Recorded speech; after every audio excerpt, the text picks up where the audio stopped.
Assalamualaikum warahmatullahi wabarakatuh. Alhamdulillah hamdan katsiran tayyiban mubarakan fi kama yuhibbu rabbuna wa yarda. Wassalatu wassalamu ala nabiyyina Muhammadin wa ala alihi wa sahbihi wa man sara ala nahjihi bi ihsanin ila yaumidin wa ba'd. Allahumma inna nas'aluka ilman nafi'a wa na'udzubika min ilmin la yanfa'. Hadirin yang Allah muliakan, alhamdulillah kita panjatkan puji dan syukur kita kepada Allah Subhanahu wa taala atas segala nikmat dan karunia yang Allah berikan kepada kita. Sebagaimana salawat dan salam semoga senantiasa tercurahkan kepada junjungan kita, Rasul kita, Nabi kita, Sayyidina Muhammadin sallallahu alaihi wasallam, beserta para keluarga, para sahabat, dan orang-orang yang istiqomah berjalan di bawah naungan sunnah beliau sampai hari kiamat kelak. Hadirin yang Allah muliakan, kita meminta kepada Allah ilmu yang bermanfaat dan semoga Allah menjauhi kita dan melindungi kita dari ilmu yang tidak bermanfaat. Hadirin yang semoga Allah muliakan, bulan Ramadan selalu penuh dengan keutamaan.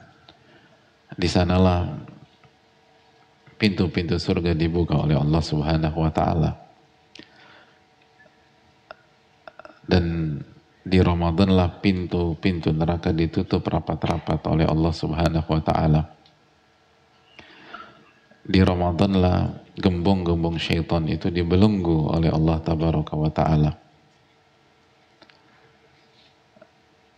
Di sanalah Al-Quran itu diturunkan.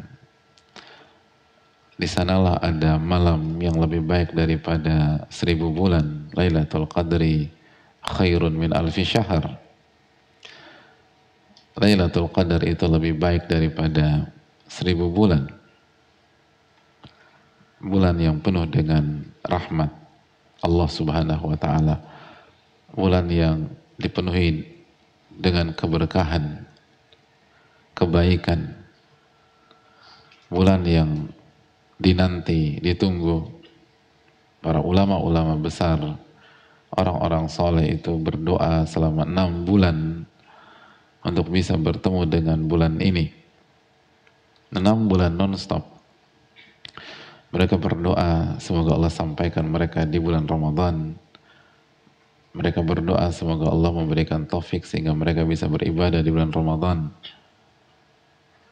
Karena bulan ini terlalu besar untuk dibicarakan. Ia adalah waktu yang sangat spesial. Namun hadirin yang Allah muliakan, ternyata enggak semua orang berhasil di bulan Ramadan.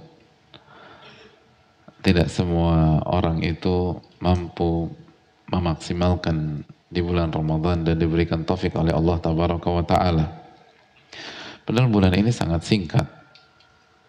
Bulan ini sangat singkat.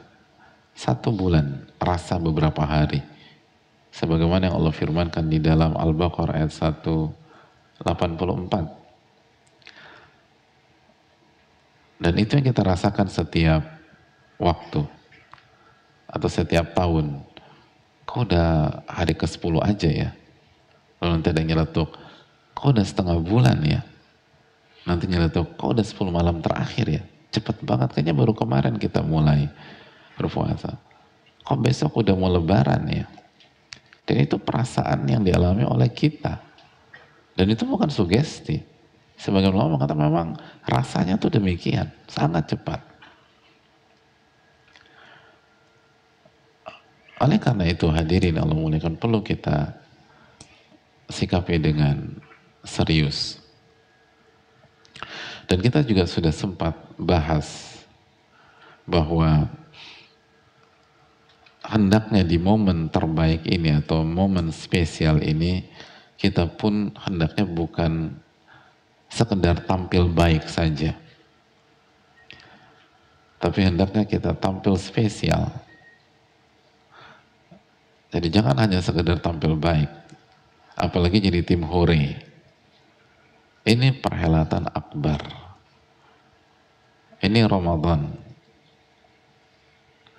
Dan dijelaskan oleh para ulama seperti dijelaskan oleh Al-Imam Ibnu Qudamah dalam Mukhtasar Minhajul Qasidin bahwa orang-orang dalam bulan Ramadan atau puasanya orang-orang luar Ramadan ada tiga level.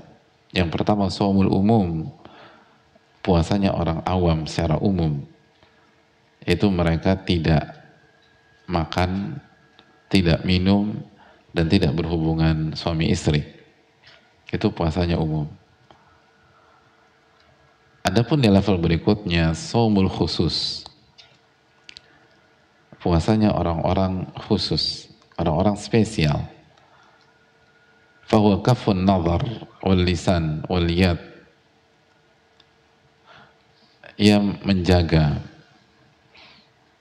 anggota tubuhnya dari dosa, menjaga anggota tubuhnya dari dosa. Bukan hanya nggak makan, nggak minum, bukan hanya nggak berhubungan suami istri, namun ia jaga anggota tubuhnya dari dosa. Ia jaga lisannya, ia jaga tangannya, ia jaga penglihatannya, ia jaga kakinya, ia jaga telinganya. Dan itulah puasanya orang-orang yang spesial.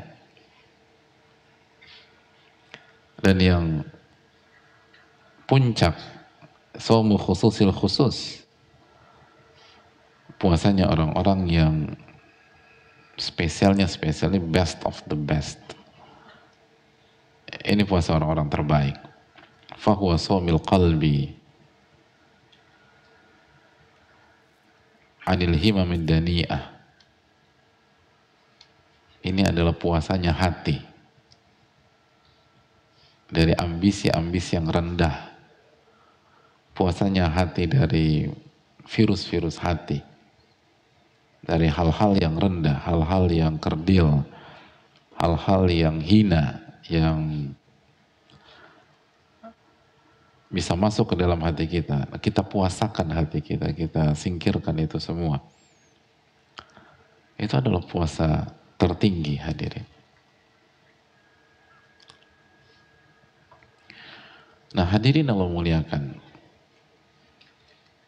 otomatis ini nggak mudah. Kita butuh pertolongan dari Allah Subhanahu wa Ta'ala. Kita main di level paling standar aja susah sekarang. Ada banyak orang nggak puasa, padahal nggak ada masalah dalam fisiknya, nggak ada udzur syar'i, tapi tetap makan, tetap minum.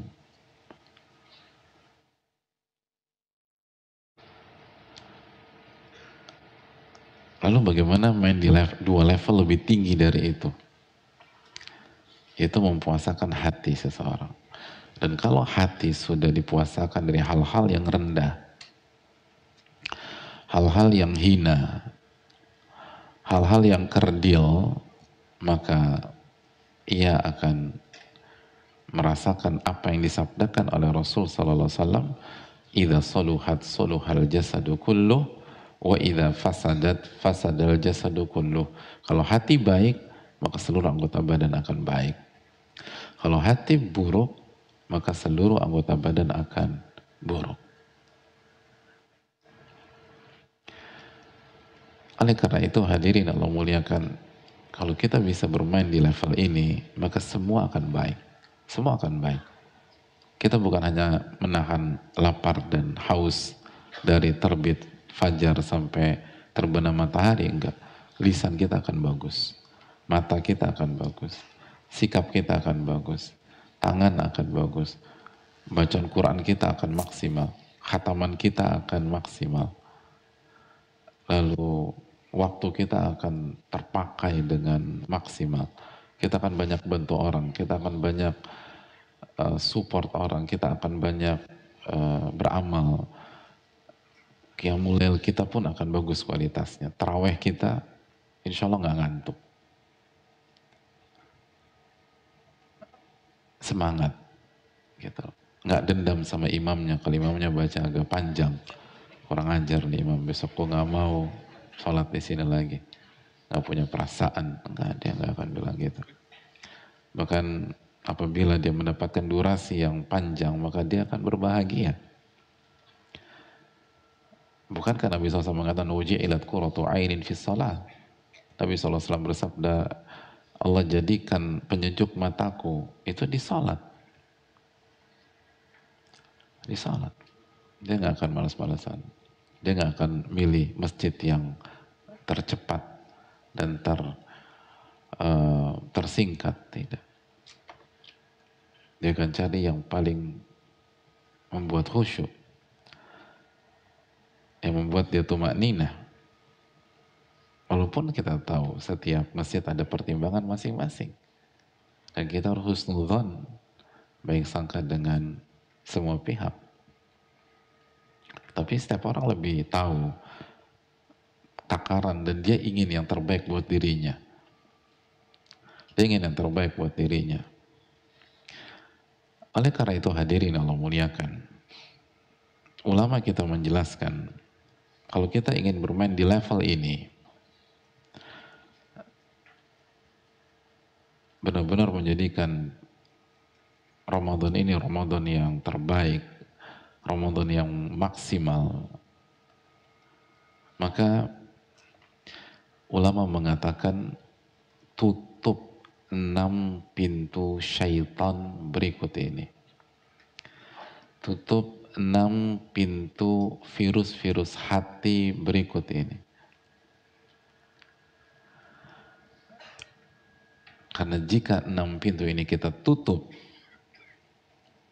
baik di luar Ramadan, apalagi di Ramadan, maka kita akan bermain di level yang berbeda, hadirin. Serius. Bermain di level yang berbeda. Dan bisa bermain di level tertinggi tadi, puasa hati dari hal-hal yang buruk, hal-hal yang rendah, itu bukan hanya impian dan cita-cita yang tidak bisa teraih, tapi kita akan dapat biidznillah ta'ala. Asal tutup 6 pintu ini, jangan dibuka. Dan sebenarnya 6 pintu ini bukan hanya di Ramadan, di semua bulan. Tapi kalau di bulan yang lain kita berusaha tutup, apalagi di Ramadan.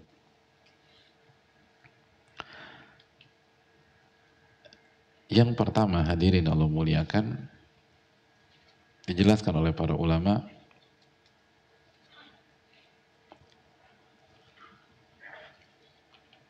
fudulul ta'am, makanan yang berlebih-lebihan. Makan atau makanan yang berlebih-lebihan. Ini pintu yang pertama, tutup di Ramadan. Makan atau makanan yang berlebih-lebihan. Itu pintu masuk syaitan, kata para ulama. Itu pintu masuk virus-virus hati. Allah berfirman dalam surat Al-A'raf ayat 31, "Wakulu washrabu wa la tusrifu." Dan makanlah, minumlah, dan jangan berlebih-lebihan. Innahu la yuhibbul musrifin. Dan Allah nggak mencintai orang-orang yang berlebih-lebihan dalam makan, minum, atau hal apapun.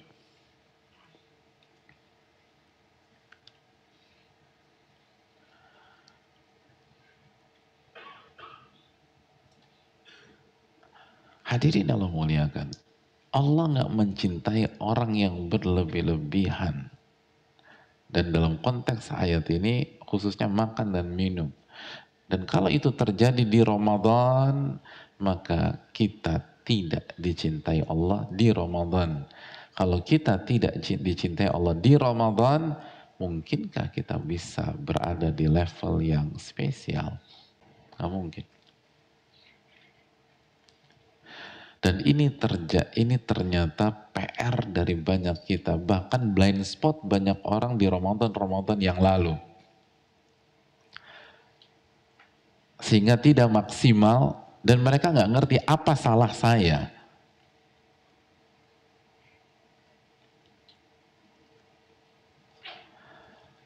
Dan bisa jadi kesalahannya adalah justru hal-hal yang diandalkan pada saat Ramadan. Coba kita jujur hadirin sekalian. Dan kita flashback ke belakang. Bukankah sebagian bahkan banyak di antara kita makanan berlimpah ruah itu di bulan apa hadirin? Ramadan bisa jadi.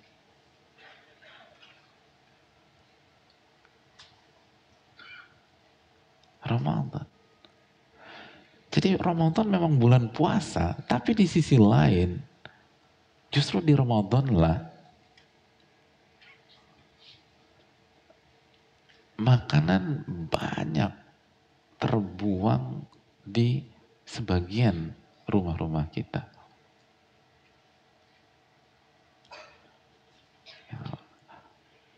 Meja makan penuh dengan makanan.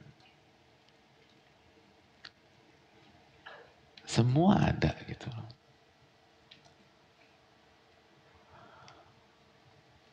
Itu di Ramadan tuh. Ada yang kebuang. Ada yang berhasil diselamatkan.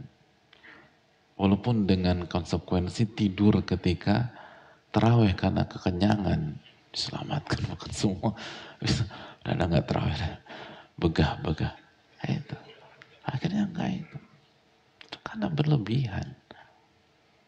Jadi harusnya kan bulan puasa tuh makanan tuh semakin sedikit. Harusnya kan demikian. Ini enggak banyak yang minta ampun.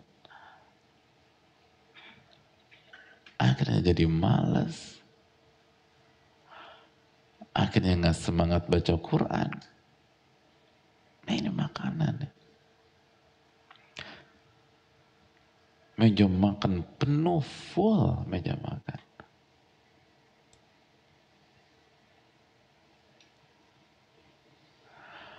Alhamdulillah Pak Ustadz, aku tuh kalau Ramadan meja makan di pantry kosong. Alhamdulillah. Karena aku pakai meja panjang di ruang tengah. Jadi tambah panjang. Artinya meja makan nggak nampung. Pakai meja yang lebih besar di ruang tengah. Udah semua makanan.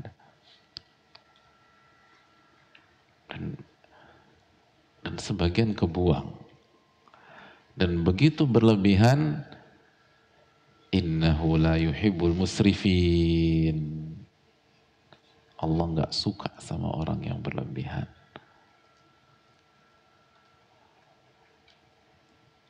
Ini bahaya.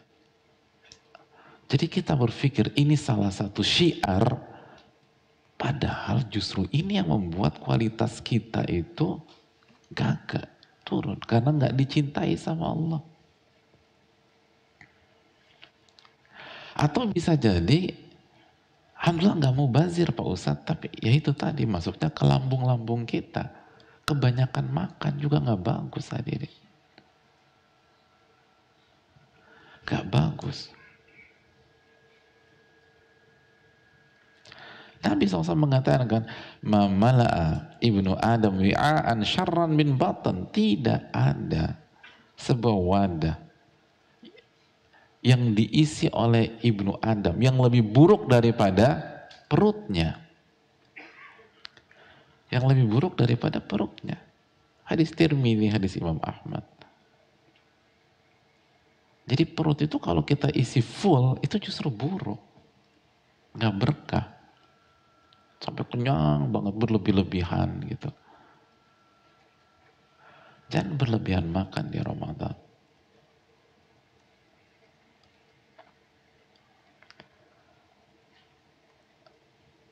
Secukupnya. Berlebihan loh, bukan banyak makanan. Bisa jadi makanan di rumah kita banyak. Karena anggota rumahnya 37. Ya banyak gak apa-apa. Proporsional aja. Tapi jangan berlebihan. Ini penting hadirin. Ini keseharian loh. Tapi ini yang seringkali buat kita gagal di Ramadan. Pokoknya simpel, jangan berlebihan. Jangan semua ada ketika buka. Gitu. Ini penting, ini penting, ini penting.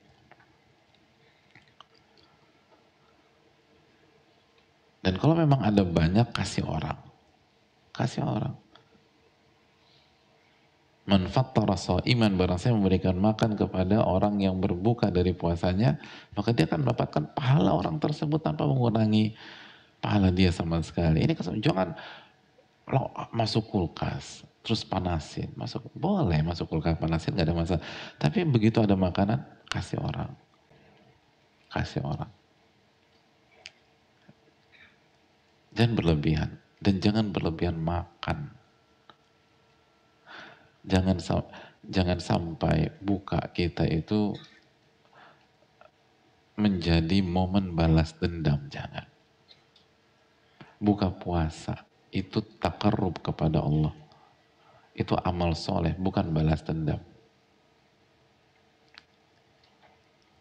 Makan secukupnya.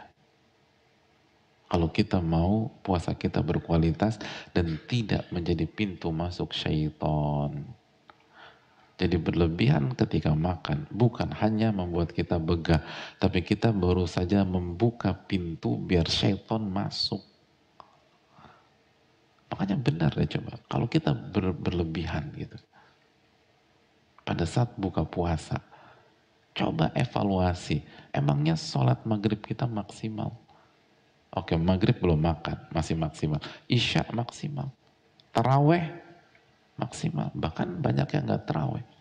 Dengan alasan buka bareng. Buka bareng bagus, tapi begitu berlebih-lebihan, akhirnya trickle down effect-nya tuh kemana-mana hadirin.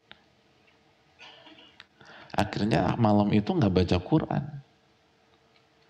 Akhirnya target lepas. Dan begitu seterusnya jadi pola. Jangan berlebih-lebihan. Untuk diri kita sendiri. Tapi begitu ada, kasih. Kasih. Jor-joran buat ngasih makan orang, bagus.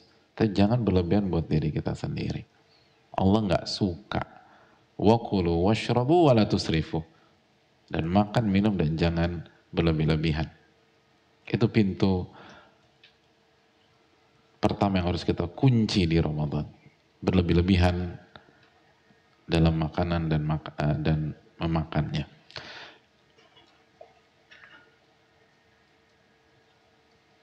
Dan kata para ulama, berlebih-lebihan dalam makan itu akan menggerakkan tubuh lebih ke maksiat daripada ke ketaatan. Itu hasil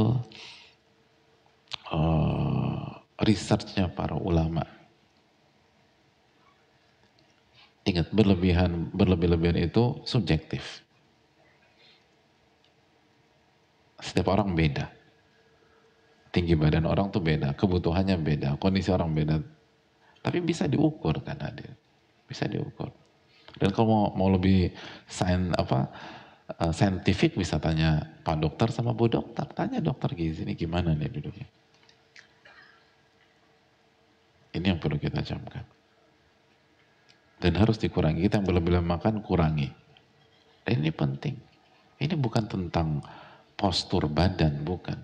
Ini bukan tentang good looking atau tentang proporsional. Enggak. Ini bukan tentang otot, bukan tentang ini. Yang pertama ya, ini tentang begitu kita berlebihan makan, Anda buka pintu buat syaitan. Itu masalah. Anda buka pintu untuk syaitan. Dan begitu syaitan masuk dan lebih leluasa menggoda kita, jangan salahkan siapa-siapa kalau kita kena lagi dan kena lagi. Allah Ta'ala. Yang kedua, pintu yang kedua. Tapi jelas ya, pokoknya Ramadan kali ini harus beda. Yang silakan makan, silakan buka dan sahur dengan makan favorit kita misalnya, tapi proporsional. Begitu kita berlebihan, ada masalah besar. Yang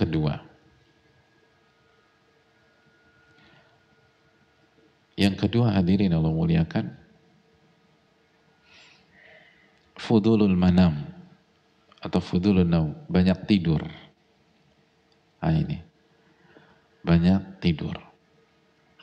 Ini juga pintu masuk syaitan, kata para ulama. Tidur itu penting. Dan kalau kita niatkan untuk memperkuat ibadah, kita mendapatkan pahala. Sebagaimana dijelaskan para ulama. Bahkan ada istilah qailulah dalam Islam. Ada yang tahu qailulah atau apa? Tidur siang. Qilu fa inna syayatin la taqil, kata Nabi SAW. Tidur sianglah, karena syaitan itu nggak tidur siang. Tapi qailulah itu sebentar, hadirin. Dan tidur siang dari sebelum zuhur sampai maghrib. Itu bukan tidur siang, itu tidur siang dan sore plus maghrib. Tidur siang tuh 20 menit cukup.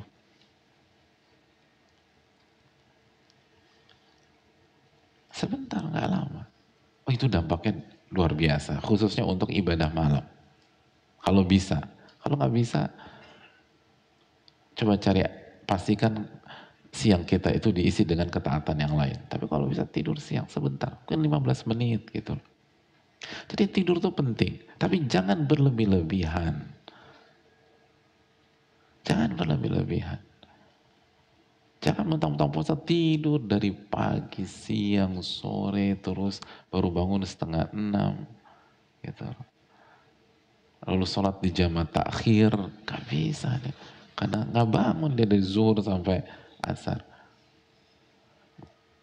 Hadirin, Ramadan ini bulan yang semangat, hadirin. Bulan energik, bulan perjuangan, bulan aktivitas. Fatu Mekah itu Ramadan, hadirin. Badar itu Ramadan. Ramadan itu suasana harus semangat beribadah, bertakarub, mendekatkan diri kepada Allah, bantu sana, support sana, apa yang bisa kita kasih ke lingkungan, lalu jaga bacaan Quran kita, malam qiyamul, itu Ramadan. Bukan malas-malesan, bukan tidur-tiduran. Itu tadi. Kita tahu bersama bagaimana Ghazwatul Badar, kisah yang sangat heroik. Itu game changer perjuangan Nabi SAW di Ramadan. Ramadan. Dan kalau kita baca sejarah, ada banyak kisah-kisah perjuangan itu di Ramadan. Itu membuat kita harus semangat di Ramadan. Harus total, jangan tidur. Yang melebihi porsi kita. Apalagi kalau sudah masuk 10 malam terakhir. Ahya lailahu, kata Nabi. Nabi itu menghidupkan malamnya. Dan dijelaskan sebagian para ulama, diantaranya Imam Syafi'i rahimahullah, bahwa siang hari di 10 hari terakhir pun hendaknya kita maksimalkan. Au kama qala. Walaupun kita butuh tidur, tapi bukan berarti mentang-mentang 10 hari terakhir tidur terus.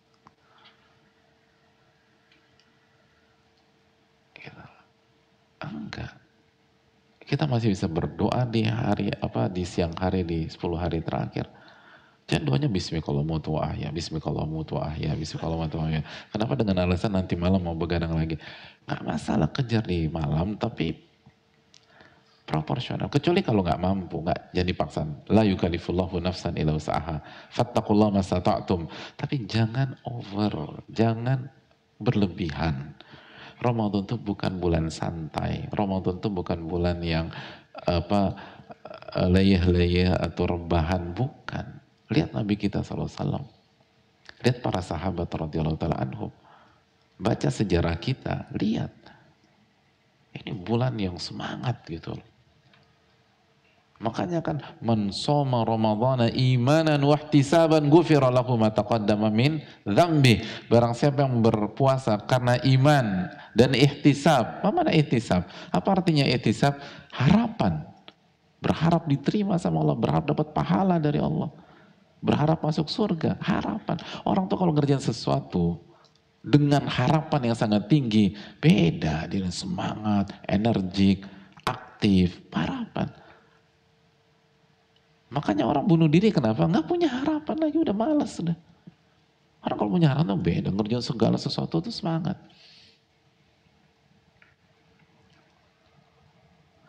Oh semua, bahkan yang ada hubungannya semangat.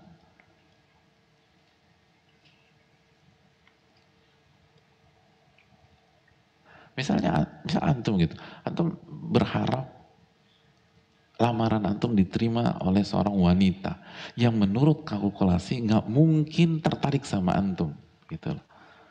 Mungkin karena cantiknya keterlaluan, terus kaya raya, terus hafidhoh, terus hafal Sahih Bukhari, Muslim, Tirmidzi, Abu Daud, An-Nasai, Musnad Imam Ahmad, lalu Mustadrak Imam Hakim, Musannaf Abdul Razak, gitu. Diterima tuh. Atau mungkin belum dapat, mungkin belum diterima. Dapat telepon dari apa penghubung kita, harapan engkau besar nih. Kata ibunya itu terlihat dari bola matanya, misalnya. Kira-kira antum berdengar harapan besar mempengaruhi kinerja antum di rumah antum nggak? Oh itu langsung beres-beres rumah, ibu dibantu, cuci piring, baju dijemurin, oh semuanya gitu loh. Oh, yang awalnya malas ngapa-ngapain, ibu lagi nyuci, bantu dicuciin, sampai pakaian bibi dicuciin juga, terus dijemurin, semua isi rumah dibantu. Kenapa? Punya harapan besar hari itu. Harapan tuh beda. Orang tuh kalau punya harapan tuh semangat gitu loh. Nah semua atau amal-amal induknya Ramadan itu hadisnya sama. Man shoma Ramadhana imanan wa ihtisaban. Man qama Ramadan imanan wa ihtisaban. Man qama Lailatul Qadri imanan wa ihtisaban. Barang siapa yang berpuasa Ramadan iman dan ihtisab. Barang siapa yang salat tarawih iman dan ihtisab. Barang siapa yang menghidupkan Lailatul Qadar atau mencari Lailatul Qadar iman dan ihtisab, semua ihtisab. Ghufira lahu ma taqaddama min dzambi, maka Allah akan ampuni dosa-dosa yang lalu. Harus ada ihtisab. Jadi kalau Nabi SAW mengatakan barang siapa yang puasa Ramadan iman dan ihtisab, malamnya barang siapa yang tarawih iman dan ihtisab, berarti kan kultur yang ingin Nabi SAW bangun, narasi yang ingin beliau bangun, dan atmosfer yang ingin beliau bangun, baik di pagi, siang, sore maupun malam, itu narasi harapan. Karena ikhtisab itu harapan hadirin. Makanya Nabi SAW mengatakan puasanya ikhtisab, tarawihnya ikhtisab. Kalau hadisnya cuma tentang puasa aja yang ikhtisab, mungkin kita berpikir, oh kalau malam kita santai, istirahat. Oh nggak, ikhtisab juga. Makanya tarawih itu semangat ya, bukan lemes, ngantuk. Semangatnya kalau imamnya baca kulhu doang. Kalau sudah alif lam mim, aduh, berat nih imam nih. Gitu lah. Suudon sama imam. Padahal imamnya cuman sampai dzalikal kitabul riba fi, terus ruku. Tapi kita udah terburu suudon di alif lam mimnya itu. Udah gitu ngumpat imam dalam hati. Padahal imamnya cuma baca 2 ayat doang. Tahu level makmumnya itu begini. Jadi hadirin yang Allah muliakan, apapun itu semangat gitu loh, semangat. Jadi bukan waktunya tidur, ini bukan bulan tidur. Bukan bulan santai, ini bulan energi, bulan semangat, bulan aktivitas itu Ramadan. Silakan baca sejarah lah. Lihat bagaimana event atau hal-hal besar itu ada di Ramadan. Lihat bagaimana Nabi kita di Ramadan. Sallallahu alaihi wasallam. Lihat bagaimana beliau sholat malam sebelum Badar tersebut, Ghazwatul Badar. Malamnya kan belum, yang lain tidur, beliau ibadah sama Allah. Itu Ramadan. Jadi jangan memperbanyak atau jangan berlebihan. Tidur boleh, tapi jangan berlebihan. Begitu tidur berlebihan, lihat hari itu nggak maksimal. Lihat deh, lihat. Dan itu yang kita rasakan. Begitu tidur kita berlebihan di Ramadan, target berantakan udah. Hataman berantakan, nanti ada ini berantakan, semua berantakan. Karena sekali lagi Allah nggak mencintai kita. Itu pintu yang kedua. Pintu yang ketiga. Pintu yang ketiga, hadirin Allah muliakan.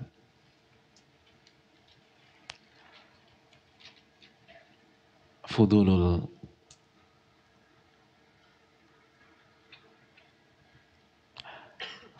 nazar. banyak melihat atau berlebihan dalam melihat. Berlebihan dalam melihat. Berlebihan dalam melihat.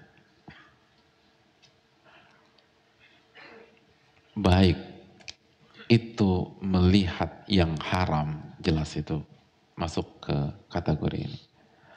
Maupun melihat yang halal tapi berlebih-lebihan. Jadi bukan hanya yang haram, tapi yang halal juga kalau dilihat berlebih-lebihan, lebih dari porsinya, kita berantakan. Akhirnya syaitan masuk, hadirin. Syaitan masuk. Itu real. Kalau yang haram jelas lah gitu loh. Dan sudah sering ditekankan hati-hati dengan itu. Nah di Ramadan bukan hanya yang haram, tapi yang mubah. Itu jangan dilihat lebih dari porsinya. Hadirin, saya mau tanya, di bulan Ramadan, mengapa seringkali di sebagian rumah kita, meja makan kita terisi oleh berbagai macam makanan berlintas mazhab. Nggak nyambung kadang-kadang. Gitu loh. Dan sering ada yang double. Gitu loh. Sering ada double. Di situ ada es kelapa. Terus kopior ada juga. Lalu es teler. Ini kan 3 mazhab jadi satu. Gimana ceritanya ini?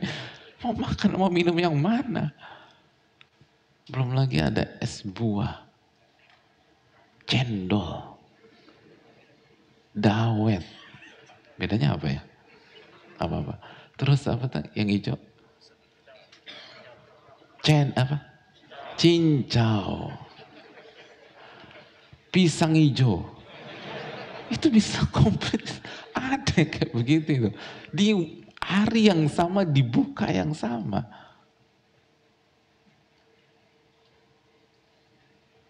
Itu luar biasa. Apa penyebabnya? Seringkali penyebabnya adalah berlebihan dalam melihat. Nah itu. Berlebihan dalam melihat. Lapar mata, hadirin. Akhirnya semua dibeli. Lihat tuh kan, es kelapa, udah enak banget gitu. Langsung ingat di pantai segala macam, saya beli, Masya Allah. Habis beli permana, lihat pisang hijau, ingat kenangan waktu ke Makassar, nah, ini bagus nih. Beli lagi es pisang hijau. Semua dibeli. Karena ngelihat padahal nggak ada niat. Awalnya niatnya malam ini minum air putih 8 gelas. Gak jadi. Semuanya itu dibeli. Kenapa? Fudulul nazar. Kebanyakan ngeliat, hadirin. Ini bahaya. Dan efeknya akhirnya menumpuk, akhirnya dari fudulul nazar ke arah fudul atau makanan yang berlebihan karena khawatir mau bazir. Terus eman-eman kasih orang, tambah lagi. Jadi udah takut mau bantir, pelit bergabung jadi satu. Udah dimakan semua, tidur bismikallahumma wa ahya. Gitu. Nggak terawih akhirnya. Gara-gara fudulun nazar ini loh. Kayak itu hadirin. Udah niat nih, kita mau baca Quran 1 juz. Duduk nih, duduk manis gitu. Baca Quran 1 juz siang ini di Ramadan. Terpancing lihat gadget. Bukalah sosial media. Niatnya cuma 1 menit. Scroll. 1 menit tuh. 1 menit plus 2, 3, 4, sejam. Gak baca Quran, sejam udah. Apalagi kalau ada isu menarik perhatian, ada inilah, ada itulah. Akhirnya gak baca Quran.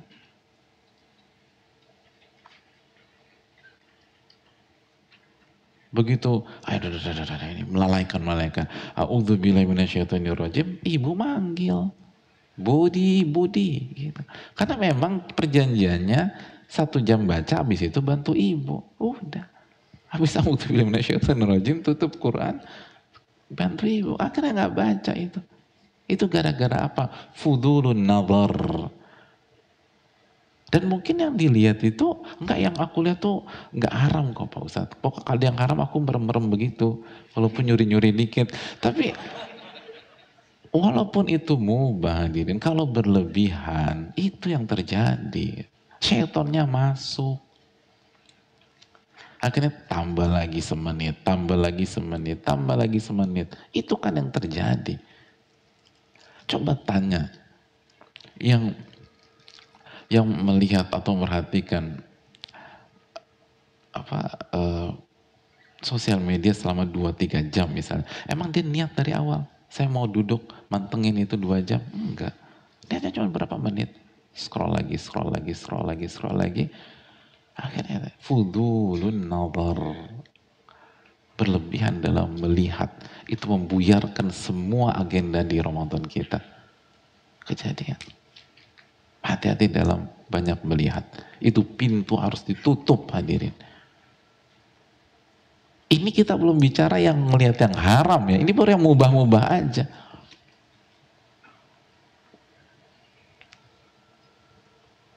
Coba tanya ibu-ibu misalnya contoh. Pernah nggak ibu-ibu sekalian keluar dari sebuah butik atau keluar dari sebuah outlet kalau dengan tangan penuh dengan belanjaan gitu loh. Lalu pulang agak nyesel karena memang dari awal tidak ada agenda untuk belanja dan masuk ke butik tersebut. Tujuan kita ke mall tersebut ada urusan lain. Lewatlah tuh butik gitu. Ada tulisan saleh 70%. Mikir, ini butik bener apa saleh nih? Gitu loh. Harus kita tabayunkan gitu loh. Cross check. Bener apa saleh? Masuklah. Ngeliat, pulang itu bawa semua tentengan hadirin. Karena apa? Fudurun nazar. Itu nggak ada agenda. Kita nggak punya agenda ngeliat tuh butik. Gitu loh. Yang tambah masalah lagi, kopi buat suami lupa dibeli. Padahal itu agenda utama kita ke sana. Lupa ada kopinya tuh. Akhirnya berantem gitu loh. Berantem sama suami. Pas lagi berantem sama suami, anak akhirnya nggak kepegang. Nyusruk lah. Akhirnya suami bilang, kamu nggak becus didik anak. Tambah lagi marah. Itu gara-gara si saleh itu hadirin. Yang dilihat, padahal kita nggak punya kepentingan. Kalau punya kepentingan nggak ada masalah. Gitu loh. Jadi hadirin ya Allah muliakan. Ini banyak masalah kita itu karena fudul an-nazar. Melihat yang berlebihan. Termasuk yang mubah. Karena banyak orang berpikir kan nggak haram. Oh beda.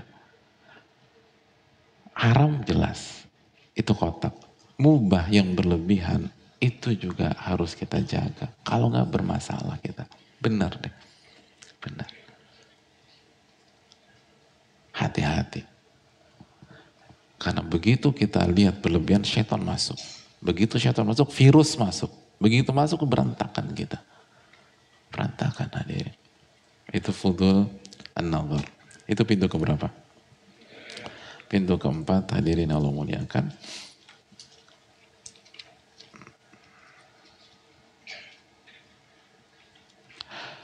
Fudulul kalam. Fudul al-kalam. Berlebihan dalam bicara. Bukan banyak bicara, bukan. Tapi berlebihan. Sekali lagi, berlebihan. Berlebihan. Makanya, bedakan berlebihan dan banyak bicara. Makanya teman-teman yang berprofesi sebagai guru, jangan resign. Resign kan?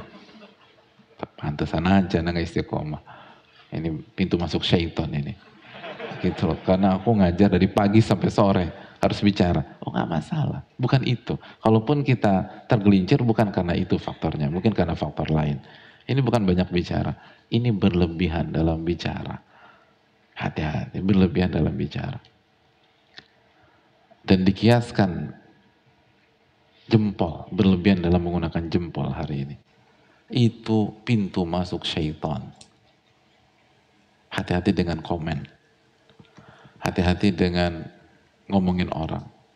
Hati-hati dengan bicarakan orang. Dan bisa jadi bukan haram. Tapi aku nggak gibah Ustaz. Aku nggak mau fitnah. Iya. Ini mubah, berlebihan. Itu pintu masuk syaitan. Apalagi haram. Apalagi haram. Apalagi yang kita ngibahin orang di Ramadan pula. Makanya kan falaisa lillahi hajatun fi an yada'a ta'amahu wa syarabah. Allah nggak butuh dengan puasanya saat dia meninggalkan makan dan minumnya. Kalau dia masih tidak meninggalkan ucapan dusta. Ini bukan. Kita main di level tertinggi hadirin. Kan kita jelaskan dari awal. Ini apabila kita mau bermain di level yang tertinggi. Kita nggak main di haram lagi, usahakan. Tapi hindari hal-hal mubah yang berlebihan dalam pembicaraan-pembicaraan kita. Apalagi yang haram. Makanya hadirin sekalian, kalau kita misalnya bully orang, atau nyinyir sama orang, atau komen secara negatif ke orang, atau nyerang orang, mungkin di sosial media kita, dan orang itu nggak tahu siapa kita, mungkin kita pakai ghost account atau pakai anonim dan lain seterusnya, ingat bahwa begitu kita lancarkan itu, kita sama saja membuka pintu masuk syaitan. Walaupun korban kita nggak tahu, walaupun pihak yang kita serang itu nggak tahu, tapi otomatis begitu kita lakukan itu, buka pintu masuk dan syaitan masuk dan mengoyak-ngoyak dan membuat kita terobrak-abrik hadirin. Hati-hati. Hati-hati dengan lisan langsung maupun melalui gadget kita tersebut. Makanya kan la yastaqimu imanu abdin hatta yastaqima qalbuh wa la yastaqimu qalbuh hatta yastaqima lisanuh. Itu. Dan hati tidak akan istiqomah sampai lisannya istiqomah. Artinya apa? Itu tadi.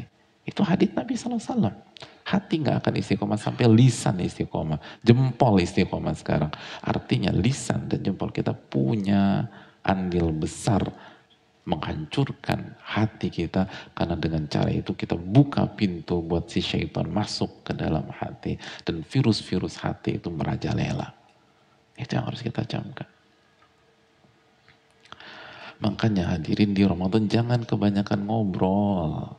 Udah daripada ngobrol baca Quran. Baca Quran, zikir, bantu orang. Atau ikut kajian. Jangan banyak ngobrol. Jangan banyak ngobrol.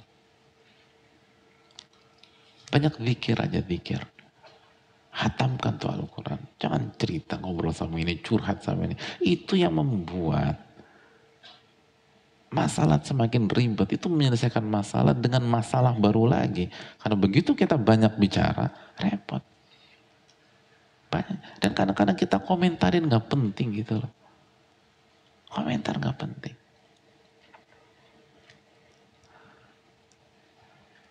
Baju orang lah kita komentarin, outfit orang lah kita komentarin, wardrobe orang yang kita komentarin. Kayaknya dia gak matching deh pakai itu deh. Kalau gue sih nggak banget pakai itu. Ya suka-suka dia, hadirin selama halal. Dan itu kenapa kita komen? Tak balik lagi tadi. Fudulun nazar. Melihat yang berlebihan itu. Jadi melihat berlebihan itu kenanya kemana-mana tuh hadirin. Akhirnya kita bicara berlebihan, komentar berlebihan. Gitu. Coba kalau kita ngeliat, kita nggak komen. Iya kan? Kalau kita nggak lihat, kita nggak komentar. Hati-hati. Hati-hati bicara. Man somata naja, kata Nabi SAW. Barang siapa yang diam, dia selamat. Barang siapa yang diam, dia selamat. Itu sabda Nabi SAW. Maksudnya apa? Kembali ke hadis Bukhari yang lain. Man kana yu'minu billahi wal yawmil akhir falyakul khairan aw liyasmut. Barang siapa yang beriman kepada Allah dan hari akhir, hendaknya dia berkata baik atau diam.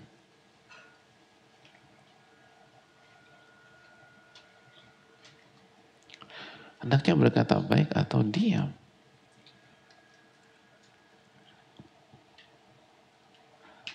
Jadi Kata para ulama, dipikir dulu kalau mau bicara, dipikir dulu kalau bicara.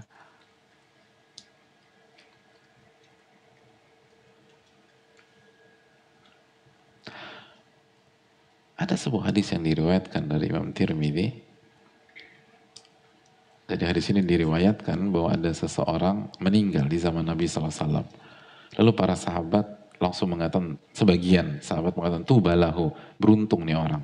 Kata Nabi SAW, wa ma yudrika la'allahu takallama fima la ya'ni. Tahu dari mana kalian dia beruntung? Bisa jadi selama hidupnya dia berbicara sesuatu yang bukan urusannya. Au bakhila bima la yanqusu. Atau dia pelit terhadap harta yang tidak akan merugikan dia. Kalau kita infakkan harta itu nggak akan merugikan kita, hadirin. Nggak akan mengurangi kita. Jadi kata dalam riwayat ini dikatakan, tahu dari mana kalian dia beruntung? Bisa jadi dalam hidupnya dia membicarakan sesuatu yang bukan urusan dia. Allahu Akbar. Ini kita berapa banyak bicarakan yang bukan urusan kita. Jadi pertanyaannya, bisakah kita beruntung pada saat kita wafat, hadirin? Dan lebih celakanya lagi kita bicarakan itu di Ramadan. Akhirnya bukan hanya nggak beruntung, tapi nggak beruntung di Ramadan. Tahu dari mana kalian dia beruntung? Bisa jadi dia selama hidupnya membicarakan sesuatu yang bukan urusan dia. Dan hadirin, urusan kita aja udah akan membuat kita repot di hari kiamat. Lalu kita mau ngurus urusan orang. Kecuali kalau kita mau bantu, kita mau support, kita itu bagus. Tapi cuman komen, ngebahas segala macam. Tidakkah kita yakin itu akan dihisap oleh Allah? Dan itu pintu masuk syaitan. Akhirnya berdampak ke semua ibadah kita di bulan Ramadan. Akhirnya itu tadi. Seringkali di sebagian masjid misalnya, atau di sebagian jamaah iktikaf di sebagian masjid, itu yang membuat nggak maksimal tuh karena apa? Iya, karena di sana bukan hanya sholat berjamaah, bukan hanya buka puasa berjamaah, sahur berjamaah, tapi juga curhat berjamaah dan ngobrol berjamaah. Dan ketika udah curhat panjang kali lebar, di masjid sih gitu loh, tapi tetap aja ngobrol ke sana, akhirnya Quran nggak dibaca. Gitu. Udah selesai sama yang pojok kanan, lihat lagi. Itu lagi baca Quran sendirian, datangin. Ngobrol. Loh iya, ini yang ketawa-ketawa yang expert nih. Expert iktikaf maksudnya, bukan expert ngobrol. Enggak, kan fenomena kayak gitu terjadi enggak? Jadi ada. Ila man rahimah rabbuh. Dan kalau kita termasuk, ya udah perbaiki di tahun ini. Nggak usah berkecil hati. Perbaiki aja. Kebanyakan ngobrolnya berantakan kita. Allah Ta'ala. Pintu yang berikutnya, pintu keberapa? Pintu kelima. Pintu kelima, fudul al-istima'. Fudul al-istima'. Berlebih-lebihan dalam mendengar. Berlebih-lebihan dalam mendengar. Dan berlebih-lebihan dalam mendengar, sekali lagi itu pintu masuk syaitan. Pintu masuk syaitan. Dan yang dimaksud mendengar ini, berlebihan dalam mendengar, yang pertama jelas mendengar yang haram. Mendengar gibah, mendengar fitnah, cacian, makian, tanpa alasan syar'i nggak boleh. Dan itu ngerusak hati kita, ngerusak. Jadi sebagian kita bilang, aku kan aku kan hanya mendengar. Aku bukan yang bicara. Anda mendengar itu ngerusak diri Anda. Jadi sebagian berpikir ini sebatas dosa dan yang berdosa yang bicara. Enggak. Ini dosa yang bicara sama yang mendengar. Terus itu sama saya ngebuka pintu syaitan masuk. Bukan hanya dosa, syaitan masuk. Dan akan mengobrak-abrik hati kita, itu masalahnya. Makanya coba lihat deh. Kalau misalnya mungkin kita pernah bergibah atau mendengarkan gibah sebelum sholat asar, pas sholat asar, emangnya khusyuk sholat kita? Enggak. Syaitan masuk kok sebelum asar dan ngerusak hati kita. Ini tentang kita. Jadi jangan kesian banget ya dia diomongin orang. Anda jangan kesian-kesianin orang. Walaupun tetap kita harus jaga kehormatan orang. Tapi begitu Anda dengar, itu merusak hati Anda. Makanya kata Allah, tegaslah. Kalau ada orang mau menggibahi saudara kita depan kita, jangan didengarkan. Gak boleh didengarkan. Dan bilang, saya gak mau. Kalau tetap nggak itu, saya akan angkat kaki tanpa mengurangi rasa hormat. Kenapa demikian? Karena dia sama saja memasukkan virus ke dalam hati kita. Dia sama saja ngebuka pintu hati kita untuk dimasuki oleh syaitan. Kok dengan polosnya kita kasih? Itu ngerusak. Jadi jangan pernah mau mendengarkan hal tersebut. Rusak. Kita udah ribet. Nata hati kita ribetnya minta ampun. Terus kita kasih kesempatan orang ngebuka pintu syaitan. Lah jangan. Jadi begitu sebatas kita dengar, itu kan berlebih-lebihan. Orang bukan urusan kita. Kecuali kalau kita memang harus ngebahas sesuatu. Lalu kita mau menasehati dia. Karena sayang dan cinta karena Allah kepada dia. Itu perkara lain. Tapi kalau cuma dengar, nanti ada isu ini, ada isu itu. Itu ngerusak hati hadirin. Tapi bola di tangan kita. Ya siap nggak kalau pintu itu dibuka, lalu kita kewalahan sendiri ngadepin itu semua. Makanya kan para ulama kan tegas, nggak mau mereka dengar hal-hal seperti itu. Itu yang perlu kita camkan.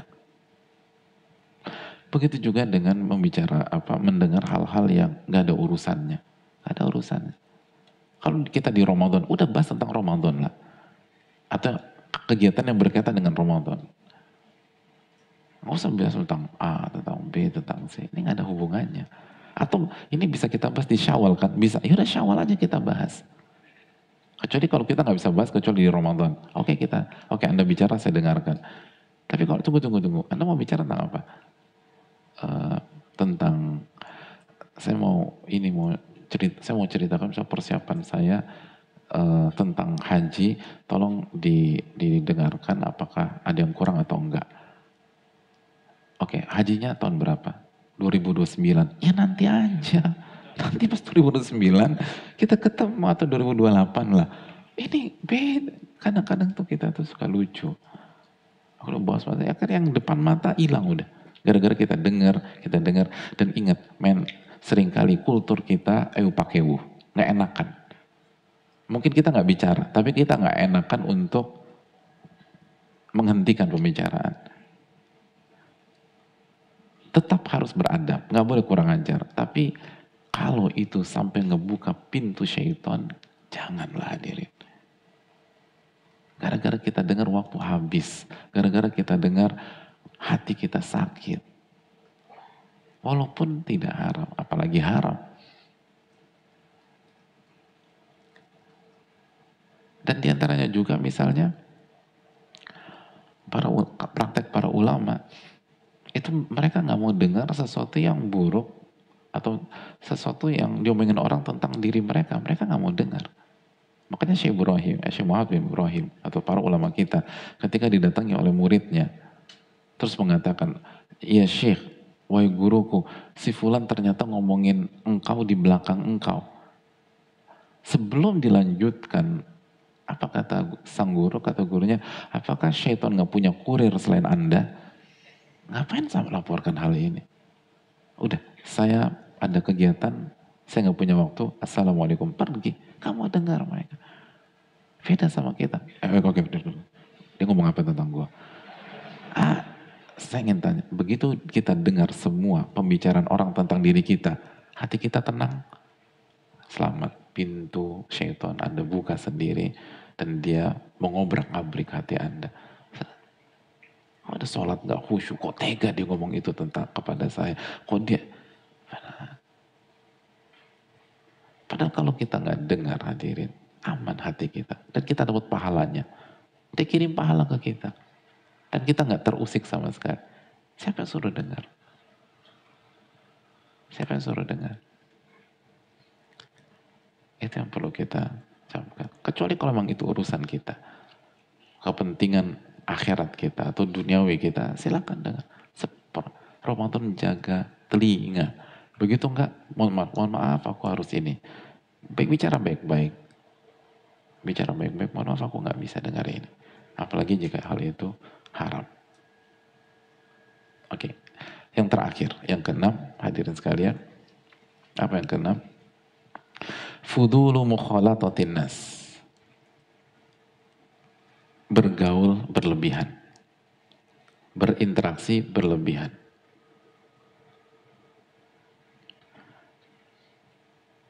Ini pun juga buka pintu buat syaitan. Bergaul berlebihan, berinteraksi berlebihan, ngumpul berlebihan. Baik dari sisi dengan siapa kita bertemu dan atau dari sisi durasi kita bertemu. Dan sebab kita bertemu, itu juga penting. Jadi pastikan khususnya di Ramadan, silakan bergaul, tapi harus mundobit, artinya harus terukur. Bergaul haruslah hadirin. Berbuat baik harus apalagi amalan sosial harus ditekankan. Kan Nabi SAW karihil mursalah. Kedermawan Nabi SAW itu di Ramadan seperti angin yang berhembus.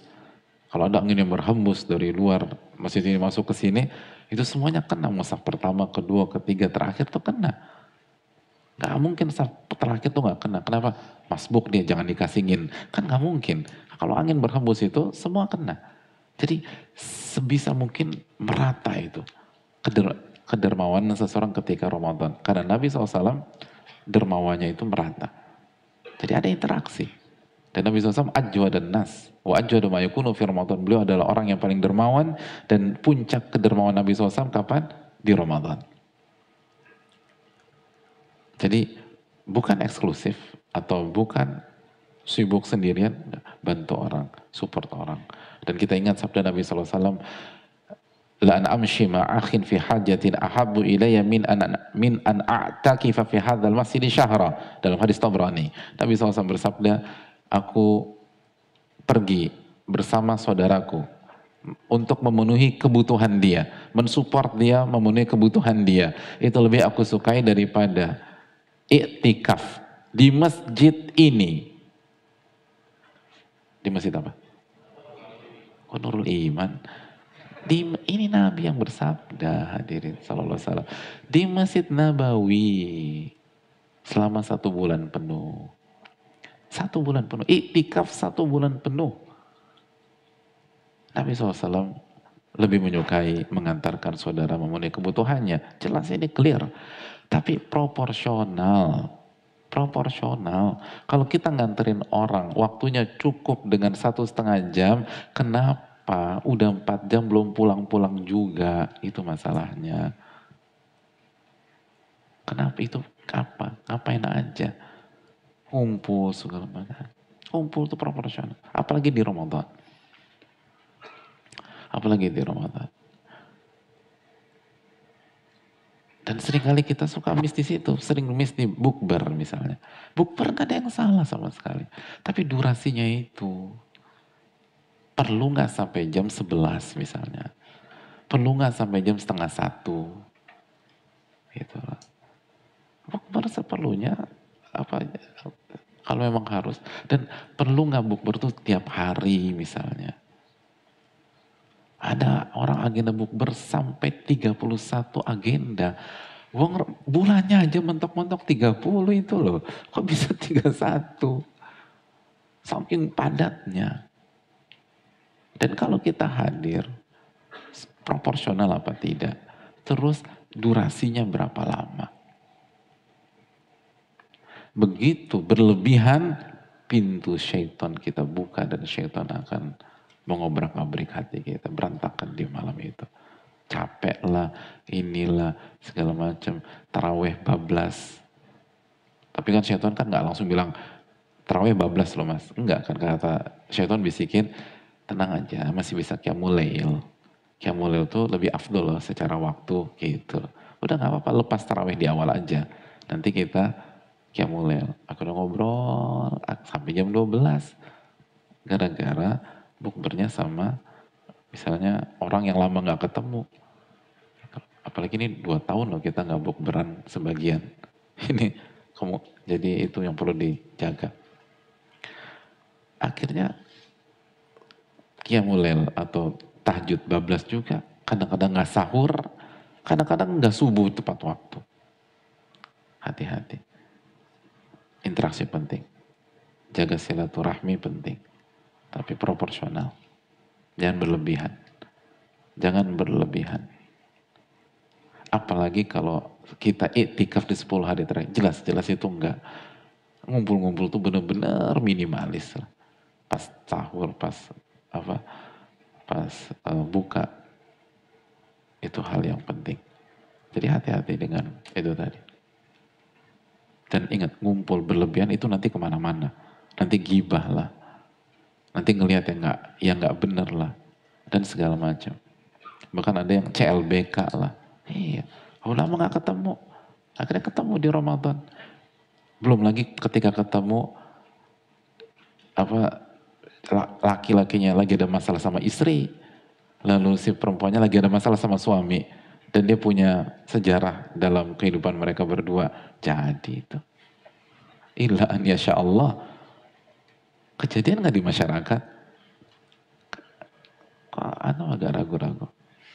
Takut jadi tersangka. Kejadian. Hati-hati. Jaga porsi, jaga porsi. Hubungan baik harus dijaga. Tapi jangan sampai berlebihan. Ini Ramadan hadirin. Ini Ramadan. Dan para ulama kita mengatakan bahwa dalam hidup itu kita harus punya 3 waktu sebenarnya hadirin. Kita harus punya 3 waktu. Kata para ulama, kata Syekh Saleh Al-Utsaimin dan lain-lain. Yang pertama, me time. Maksud me time di sini itu kita harus punya waktu berkholwat dengan Allah. Karena nggak ada yang sendirian, pasti itu bersama pengamatan Allah SWT. Itu waktunya kalau sendirian itu harusnya baca Quran, berzikir, ibadah, sholat, lalu qiyamul lail misalnya, terus muhasabah, tafakkur, atau belajar agama, atau menghafal juga pas sendiri. Itu kata para ulama. Yang kedua, harus punya waktu dengan teman yang soleh atau soleha. Itu fungsinya tanasuh, saling memberikan nasihat, saling support, saling mengarahkan, saling bahu-membahu, saling membantu, atau refreshing yang positif. Gitu. Perlu ketemu dengan orang-orang baik. Yang ketiga, harus ada waktu dengan guru. Nah, yang dikerjakan bertanya, minta nasihat, minta masukan, konsul. Itu idealnya.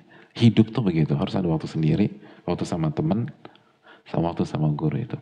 Itu dijelaskan para ulama. Jadi perlu kita berinteraksi.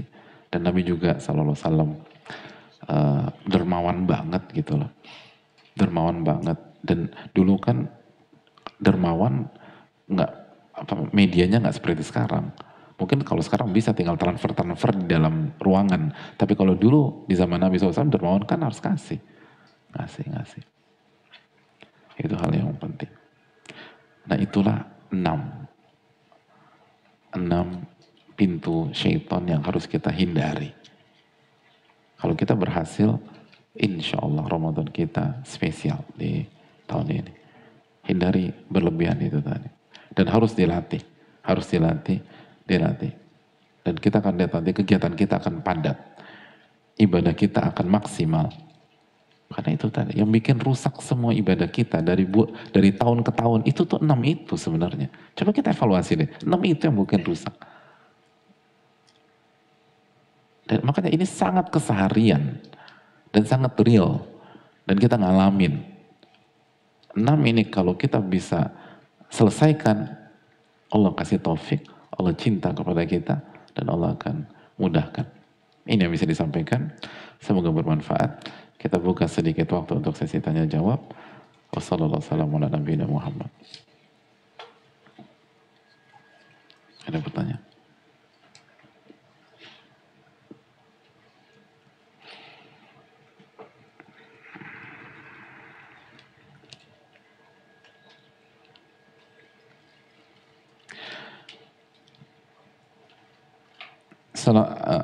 Ahsanallahu ilaikum Ustaz wa iyyakum. Semoga Allah merahmati Imam Nawawi, Imamul Jamaah, para ulama kita, dan semoga Allah menjaga Ustaz dan seluruh kaum muslimin. Jazakallahu khair atas ilmunya. Ustaz izin bertanya, apakah sudah terlambat untuk sadar untuk berbenah untuk Ramadan di hari ini Ustaz? Semoga Allah mudahkan Ustaz untuk menjawab pertanyaan ini. Insya Allah saya jawab di pertanyaan terakhir aja. Ini pertanyaan penting dan perlu kita ketahui. Insya Allah kita jawab di pertanyaan terakhir.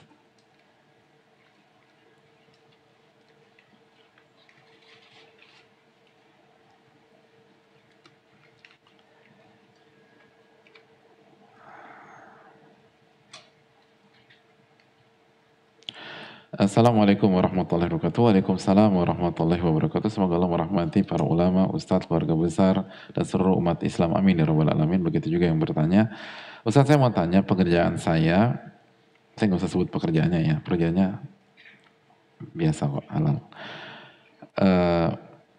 Di bulan Ramadan ini jam kerjanya pada saat jam sholat taraweh.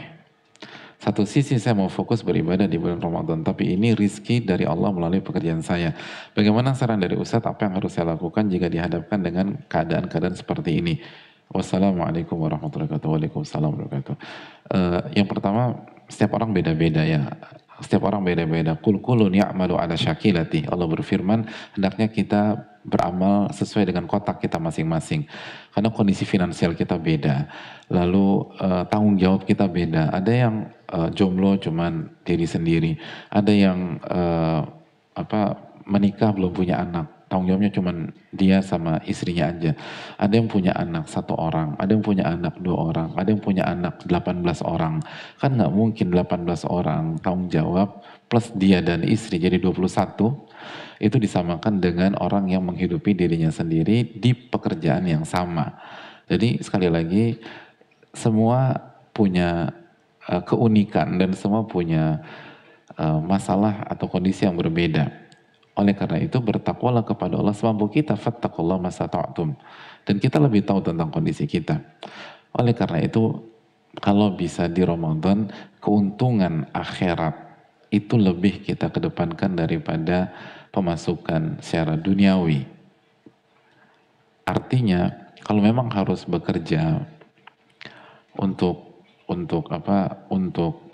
rizki yang halal, dan kalau kita nggak bekerja maka kita tidak bisa menunaikan kewajiban kita sebagai suami dan ayah atau orang tua, maka silakan bekerja sesuai porsi gitu. Jadi jangan dimaksimalkan. Nah, waktu yang ada itu dimaksimalkan untuk ibadah. Jadi poinnya adalah silakan bekerja dengan niat. Niatnya itu untuk menjalankan kewajiban memberikan nafkah dan menjalankan atau menafkahi keluarga. Hukumnya apa? Wajib. Dan mengerjakan yang wajib itu dicintai oleh Allah apa tidak? Sangat dicintai oleh Allah. Maka niatkan untuk mengerjakan kewajiban sehingga kita mendapatkan pahala wajib di bulan Ramadan. Itu sangat besar. Terus yang kedua, tadi kita katakan proporsional. Jadi kalau ternyata 1 bulan ini bisa di cover dengan 2 atau 3 malam, ya udah, habis malam keempat fokus ibadah, nanti kita cari lagi pada Ramadan. Itu idealnya. Walaupun nggak wajib, tapi kalau bisa demikian itu afdol. Karena kalau para ulama tuh liburnya udah dari Sya'ban sebagiannya. Tapi memang nggak semua, karena setiap ulama kan kondisinya beda-beda. Jadi yang bisa libur itu bagus sekali. Nggak bisa diminimalisir aktivitasnya. Ada salah di antara jamaah ada yang bisa ambil cuti 1 bulan penuh. Masya Allah. Tapi enggak semua orang bisa demikian. Ada yang bisa 25 hari, ada yang bisa 20 hari, ada yang bisa hanya di 10 hari terakhir. Setiap orang beramal sesuai dengan kotaknya, dan kita jujur sama Allah, Allah yang maha tahu. Ramadan ini maksimalkan akhirat sebelum dunia. Dan nanti pas Ramadan silakan normal lagi. Allah ta'ala misawab.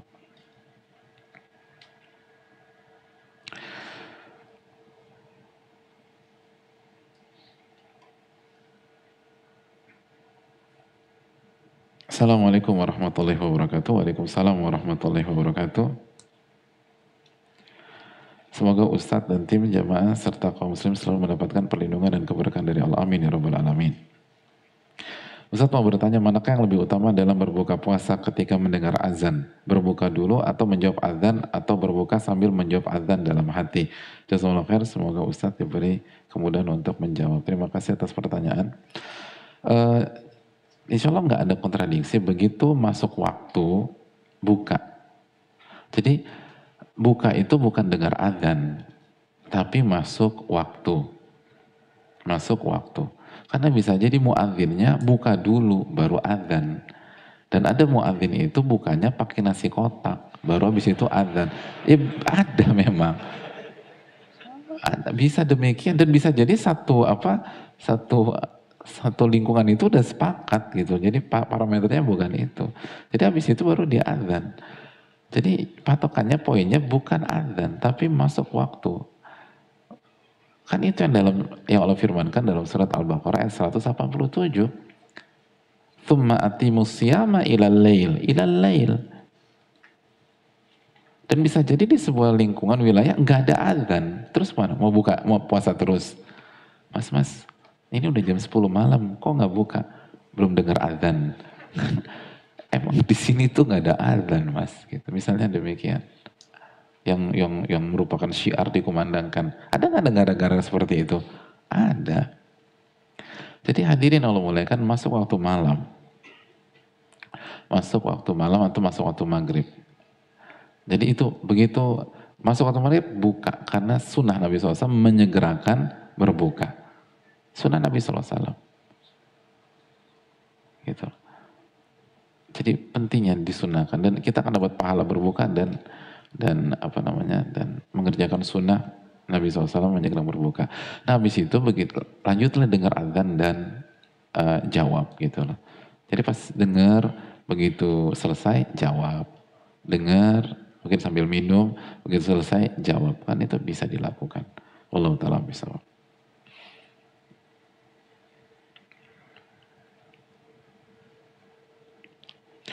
Assalamualaikum Ustaz, waalaikumsalam warahmatullahi wabarakatuh. Semoga Allah melimpahkan rahmatnya kepada para ulama, Ustaz dan seluruh muslim dan muslimah, amin ya rabbal alamin. Ustaz, saya tahun ini adalah puasa pertama tanpa orang tua karena saya baru ditinggal ibu tercinta, dan qadarullah rencana saya untuk menikah juga tidak terlaksana karena pasangan saya berbuat hal yang sangat tidak baik dan kami berpisah. Bulan puasa kali ini buat saya sedikit harus berjuang lebih ekstra karena hal tersebut. Tapi alhamdulillah dengan taufik Allah saat ini rutin ikut kajian dan hati saya lebih tenang dan siap untuk menyambut Ramadan. Tapi terkadang saya masih suka sedih teringat ibu saya. Apa saya terlalu berlebihan, dan ibadah apa yang harus saya lakukan supaya saya bisa lebih istiqomah dan maksimal ibadah di bulan Ramadan. Jazakallahu khairan. Terima kasih atas pertanyaannya, dan semoga Allah memberikan nikmat kubur buat ibu beliau dan seluruh orang tua kita, amin ya rabbal alamin. Seharusnya kita lebih semangat di Ramadan kali ini, karena untuk kita dan untuk ibu kita udah gak bisa puasa, tapi kita bisa berpuasa. Dan kalau kita beribadah, pahalanya sampai ke ibu kita. Dijelaskan sebagian para ulama, ketika para ulama menjelaskan tentang idza mata banu Adam in qata amalu, jika anak Adam meninggal maka terputuslah seluruh amalnya, ila min thalath, kecuali 3 perkara. Yang pertama shadaqatun jariyah wa ilmun yuntafa'u bi wa waladun shalih yad'ulah. Yang pertama adalah sedekah jariyah, yang kedua adalah ilmu yang bermanfaat, dan yang ketiga anak yang soleh atau soleh yang senantiasa mendoakan dia.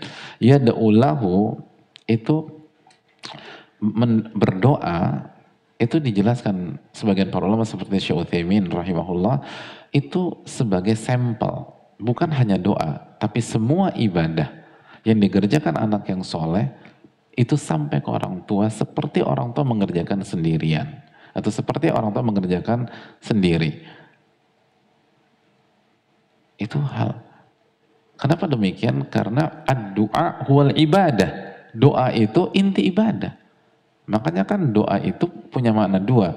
Yang pertama makna khusus, yang kedua makna umum. Makna khusus apa? Meminta. Makna umum ibadah. Jadi semua ibadah itu doa. Gitu loh.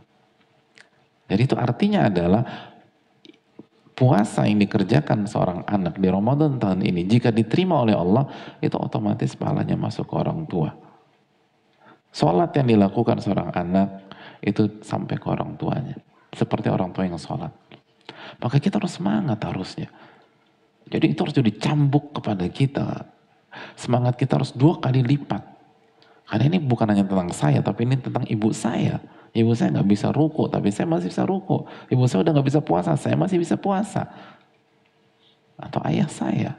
Atau ada yang kedua orang tuanya udah meninggal di Ramadan tahun ini. Harus lebih semangat lagi. Bukan lemas. Tapi syaitan ya begitu. Syaitan kan nggak ngembosin semangat kita. Akhirnya kita nggak ada gairah. Dan akhirnya nggak maksimal. Wallahu ta'ala alam bisawab. Tapi yang terakhir hadirin Allah muliakan, assalamualaikum, yang tadi kita sampaikan, apakah sudah terlambat untuk sadar untuk berbenah untuk Ramadan di hari ini? Dan semoga Allah mudahkan Ustadz untuk menjawab. Hadirin Allah muliakan, idealnya memang kita start dari awal Sya'ban misalnya. Tapi jika kita berada di pagi ini dan kita merasa hari-hari kemarin tidak maksimal, hadirin jangan lihat kemarin, lihat lihat pagi ini, siang ini, sore ini. Gitu. Allah Ghafurur Rahim. Inna rahmati sabaqat ghadabi, rahmat Allah, rahmatku mengalahkan murkaku, kata Allah Subhanahu wa taala. Maka persiapan hari ini, bangun atmosfer hadirin. Walaupun waktu nggak banyak, tapi bangun atmosfer. Sebagian para ulama membawakan hadits idza sami'tumul iqamah famshu ila shalah fa'alaikum as-sakinah wal waqar. Apabila kalian mendengar dikumandangkannya qomat loh. Ini qomat. Maka berjalanlah menuju sholat. Jarak antara qomat dengan sholat cepat atau enggak? Cepat. Udah mepet. Adzan aja udah cepat, tapi ini qomat bukan adzan, qomat. Dan berjalannya alaikum as-sakinah wal waqar. Berjalanlah dengan tenang dan wibawa. Dan sebagian para ulama, dan ini disebutkan juga oleh Imam Ibnu Qayyim di salah satu kitab beliau, bahwa tenang dan berwibawanya jalan seseorang menuju sholat, itu salah satu yang dilakukan adalah membangun atmosfer sholat sebelum takbiratul ihram. Sudah membangun atmosfer sebelum kita takbiratul ihram. Suasana itu sudah suasana sholat. Harus bangun ambience gitu loh hadirin. Tentang sholat. Makanya hadirin sekalian, coba kita lihat. Ketika kita sholat sambil balas WA, walaupun gitu loh, begitu sampai ke soft, send, taro, Allahu Akbar. Emangnya khusyuk? Karena Anda nggak membangun ambience dan suasana tersebut. Itu penting. Dan lihat di semua bidang. Orang-orang terbaik sebelum start itu mereka semua bangun atmosfer. Lihat semua bidang. Yang dikerjakan beda-beda, unik-unik. Ada yang inilah, ada yang itulah, ada yang pakai headset lah, ada yang jingkrak-jingkrak, ada yang segala macam. Tapi fungsinya adalah membangun atmosfer yang sedang akan dia kerjakan. Nah makanya kata para ulama, sebagian ulama membawakan hadis ini dalam bab sholat ke Ramadan. Kata mereka, sebagian ulama tersebut, hendaknya kita membangun atmosfer Ramadan sebelum masuk. Detik-detik terakhir itu penting. Lihat event-event besar. Sebelum sampai di lokasi, itu sudah dibangun atmosfer, sudah dibangun suasana. Kan demikian.